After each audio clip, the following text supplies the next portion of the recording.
Hi everyone. So today I'm back with another speed build and I am so excited about this build. I had so much fun making it and I just love how it turned out. So the whole gist of this speed build was I wanted to create some really grotty apartments, like the grossest apartments you can imagine. So I picked probably the worst colors for an apartment actually. I picked pink and green. So one of the apartments is pink and one of them is green, and I separated them into two really small one bedroom, one bathroom apartments with a little shared hallway space that kind of extends on from the actual hallway space, and it's just got a little laundry in there. And then each room, one of them I managed to fit a double bed in, but the pink apartment only has a single bed.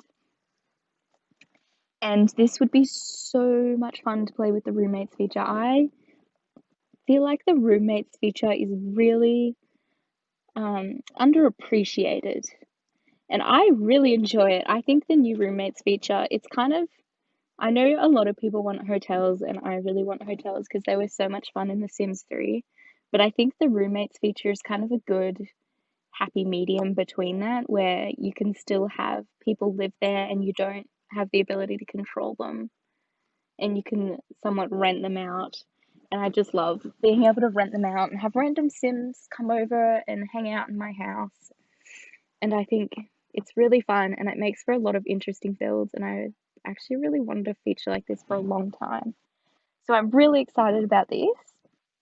Now these apartments are tiny, tiny, tiny. Everything still works and functions properly. I did play test everything. I had to move a few things around, but they work. They're very run down. They've got some really gross tiles in the bathroom, and I wasn't too sure about the tiles because I thought they were a bit neon, but then it is a grotty apartment, so they do match pretty well in that sense. And I ended up using a lot of the wall decals from Vampires stuff, or the Vampires game pack, and a few from Strangerville that are just the like cracked tiles. I think City Living had some as well, and they had like the big cracks in the wall and water stains, and I put them everywhere in these apartments just to make them look super duper gross. And then some of them I did cover up with posters and pictures because I imagine the Sims living there, they wouldn't really want to have these big cracks on display, so you would try and hide them as best you could. And I just think it's such a fun idea to have Sims living there and have them in these gross apartments trying to with surrounded. I think they're in a noisy neighborhood actually as well. So imagine like living there in your grotty apartment with your noisy neighbors and you just it would be so frustrating in real life, but in The Sims it brings me a lot of joy. I think it's a really fun storyline to have and I think it'd be really fun to play. However, I don't actually particularly like playing with Sims. They annoy me a bit too much. I don't think they particularly annoy me, but I just get bored really quickly, or I use a lot of cheats and then I just build like everything and I go around and just control everyone. But I'd much rather build and have a storyline in my head and build the storyline and have someone else play it. But this one was really fun and it did kind of remind me a little bit of The Sims 3 while I was building it. I don't know why this reminded me of The Sims 3, but I was having some nostalgia. So I did end up re-downloading The Sims 3 and I played it for a bit the other day. And I was playing as a fairy, and I think it is so much more fun to actually play in The Sims 3 than it is The Sims 4. But The Sims 4 is infinitely better for building. I tried to build a house in The Sims 3 and it was so frustrating. My game kept freezing and it was so slow and nothing wanted to work. And then the color swatches, which I thought were fantastic in The Sims 3, were just giving me so much anguish. I couldn't deal with it anymore. I don't know how I ever used to play The Sims 3 and be like, this is the best thing ever, and I'd play it for like 3 days straight. But one of those days would just be me waiting for The Sims 3 to stop lagging or to catch up. However, the gameplay in The Sims 3 was the best gameplay ever. I used to have so much fun as a fairy. I would always play as a fairy and I had a dragon And it was the greatest thing ever. I wished we had fairies in The Sims 4, and I'm so disappointed that they didn't come with the Realm of Magic pack or come like kind of with the vampires pack, I guess. But they just brought out vampires instead, which was fun, and I enjoyed the vampires pack and I enjoyed some of the stuff that came with it in the world, but it wasn't fairies.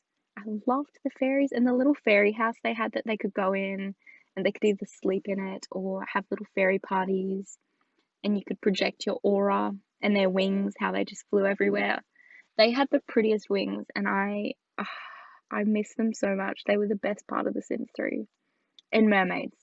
Mermaids, when you could swim underwater and actually see under the water. I suppose you could do that if you scuba, if you were like a scuba diver, but it was so much more fun to do it as a mermaid, and I miss it. It was really good, and I wish they had that kind of gameplay with Island Living as well, how you could actually go under the water and see what was under there instead of they just swim out to the little diving thing and go underwater and stay there. I think that's really what's lacking, but I understand that they can't, obviously, because the game would end up like The Sims 3 and just crash all the time. But it was still really fun. Anyway, we're nearly finished the green apartment now, and I did put a few cat items in because I think living here you need some companionship. But I don't think you can actually have a cat and a roommate. I don't know if it's just a glitch at the moment, but I tried to do it the other day, and when you have one bed or two beds. So each animal takes up their own sim bed, which I think it must be a glitch because my cat does not need a whole bed to itself. So he would very much enjoy that. And so you can it might work if you get the roommate first and then the pet, but I'm not too sure. You'd have to play test it and see. Anyway, we are going into the pink apartment now, and this is the really small one. I only managed to fit one bed in here, and the pink apartment really got the worst end of everything. They've got the heating system, which I'm not sure if it actually breaks. I haven't played in this one. I think it does. So they've got the pipes and things, and they've got the little mouse hole in their room. And to kind of even out the playing field, I did put a little mouse hole in the green apartment because I thought it was a bit unfair that the pink apartment had the smallest apartment.